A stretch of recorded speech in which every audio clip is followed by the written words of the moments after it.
It was 3 minutes until the GameStop closed, and Gareth was beyond ready to close up for the day.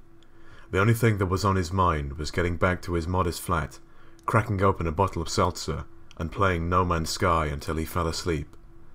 The game wasn't even out for another week, but Gareth had stolen a copy from work, and had been playing it the past 2 days. He hadn't even heard of the game until a few days earlier, when the store had received an influx of calls asking about demo copies and Day 1 patches.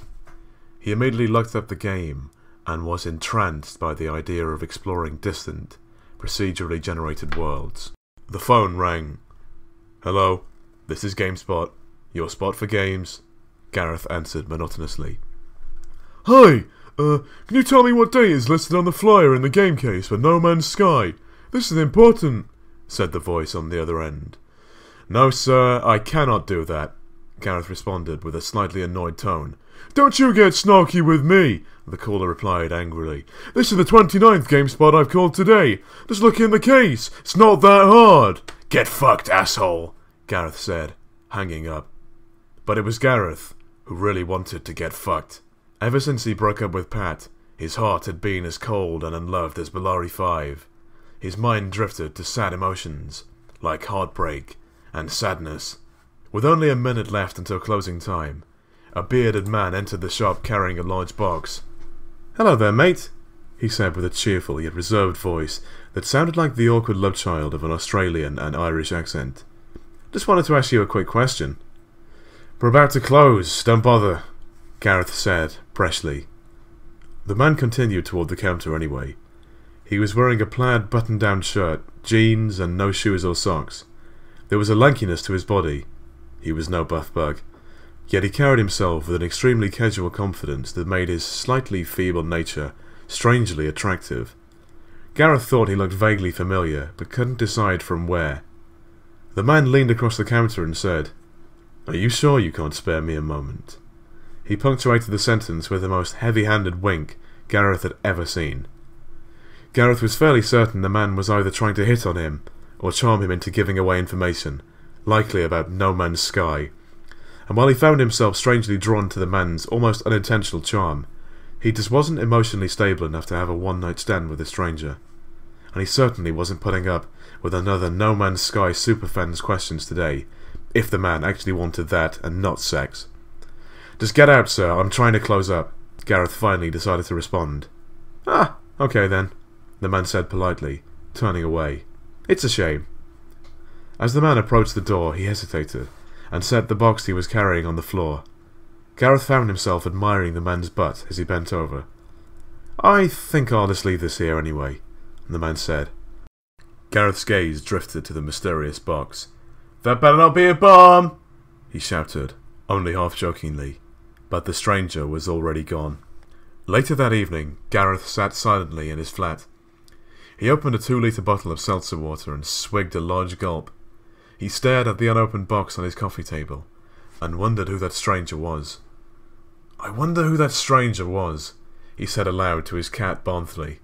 He had not yet noticed that Barnsley had escaped through an open window, and was currently finding a new, less depressing human to live with.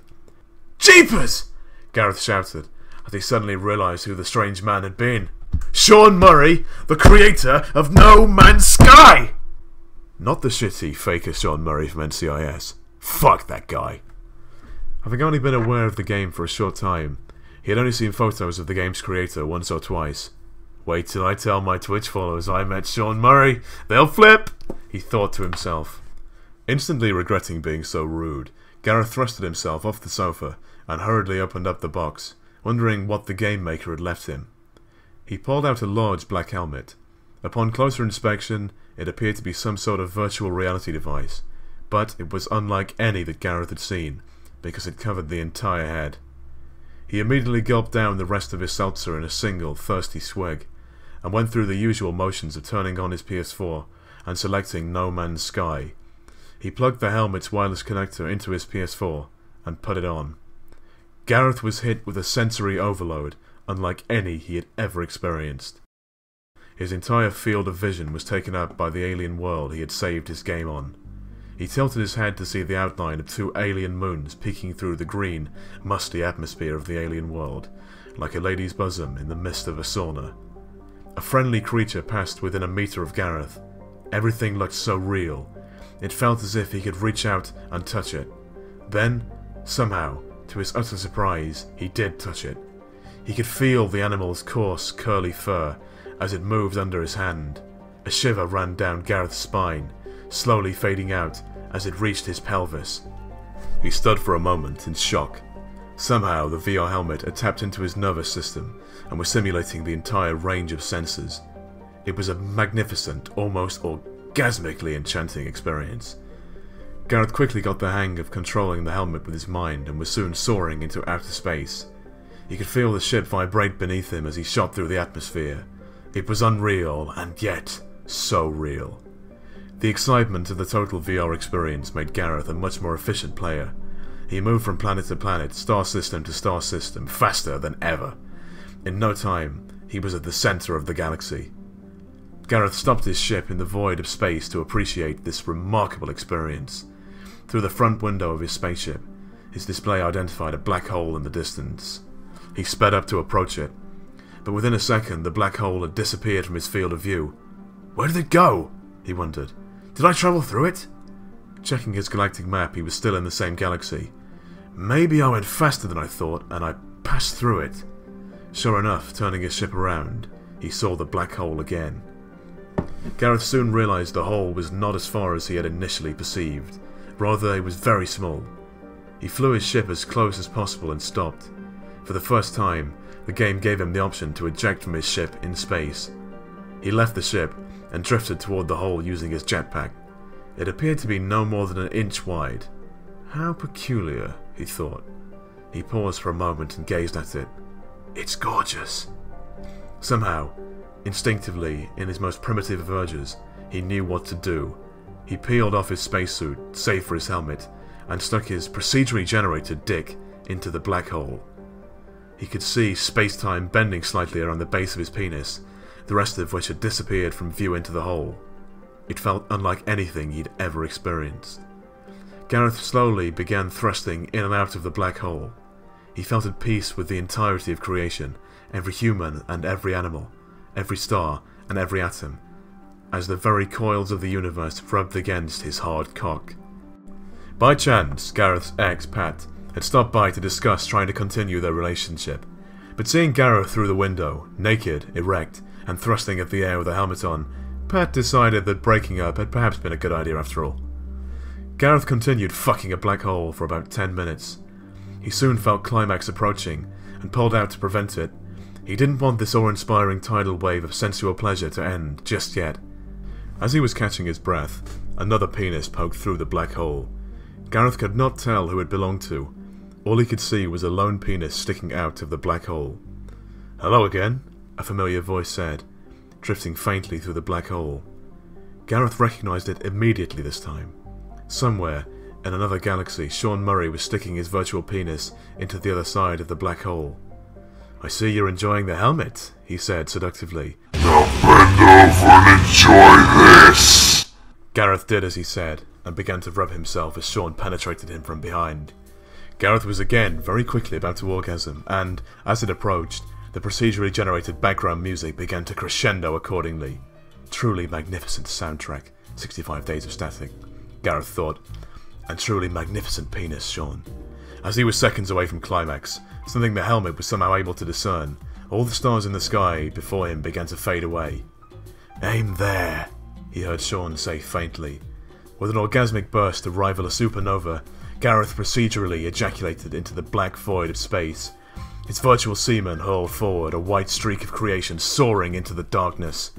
To Gareth's amazement, his semen began to spiral, faster and faster, until it exploded in a burst of beauty across the void before him. An entire new galaxy to explore, entirely of his creation. Gareth began to drift in awe towards his spaceship, eager to explore the creations of his pillar. "Wait!" he heard Sean say, faintly from behind him. Gareth turned to see the black hole expand to about a half-meter in diameter. Sean's bearded face poked through. "I have one more surprise," he said, grinning. "What else could you have to surprise me with?" Gareth said. "You've already given me everything I've wanted in life. A nearly infinite, gorgeously stylized space exploration game with open-ended gameplay, lush ecosystems, and seamless surface-to-space transition." Sean cut Gareth off mid-sentence. "And sex with whoever created it." "Yeah, I get that a lot." Gareth opened his mouth to speak again, but Sean continued before he could ask anything else. "And no, I don't have a second dick." "Oh," Gareth uttered, feeling slightly less special, despite having just created a galaxy with his semen. "No," Sean continued, speaking with more excitement. "This surprise is for everyone watching." Gareth ripped off his helmet in embarrassment. In the thrill of full-body virtual reality, he had completely forgotten he had begun a Twitch livestream when he booted up the game. There were now nearly 9,000 people who had been watching his virtual sex romp. Before Gareth could cut the stream, Sean continued speaking, saying, "This surprise is 6 words. Day 1. Patch with Space Worlds!" All 9,000 viewers orgasmed immediately.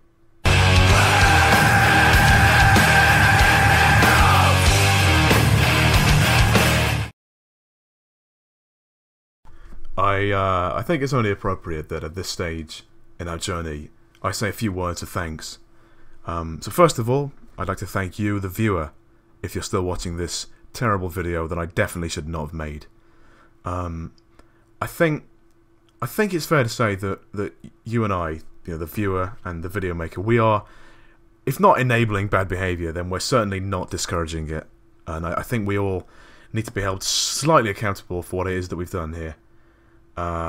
Secondly, I'd like to thank Sean Murray and the whole Hello Games team for inadvertently inspiring this story, and I think more importantly not yet pursuing legal action against me for my part in the distribution of these stories. So thank you for that. And finally, I'd like to thank the author of these stories, SeanMurrayInsideMe.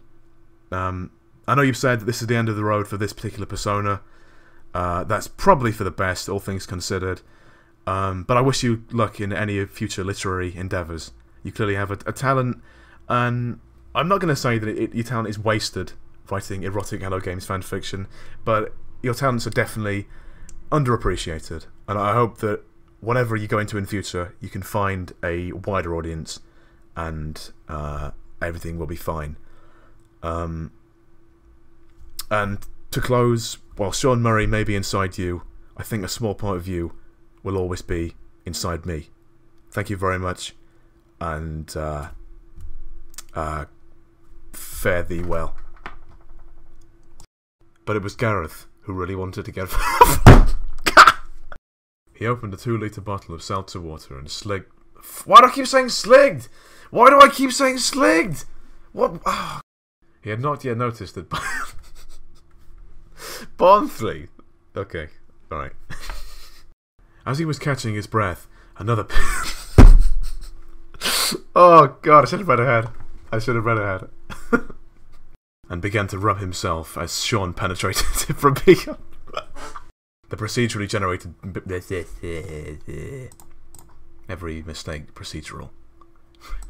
He heard Sean say from faintly behind him. I think that's faintly from behind him, probably. Oh well. Oh, fuck. That's not my fault, that's the author's fault.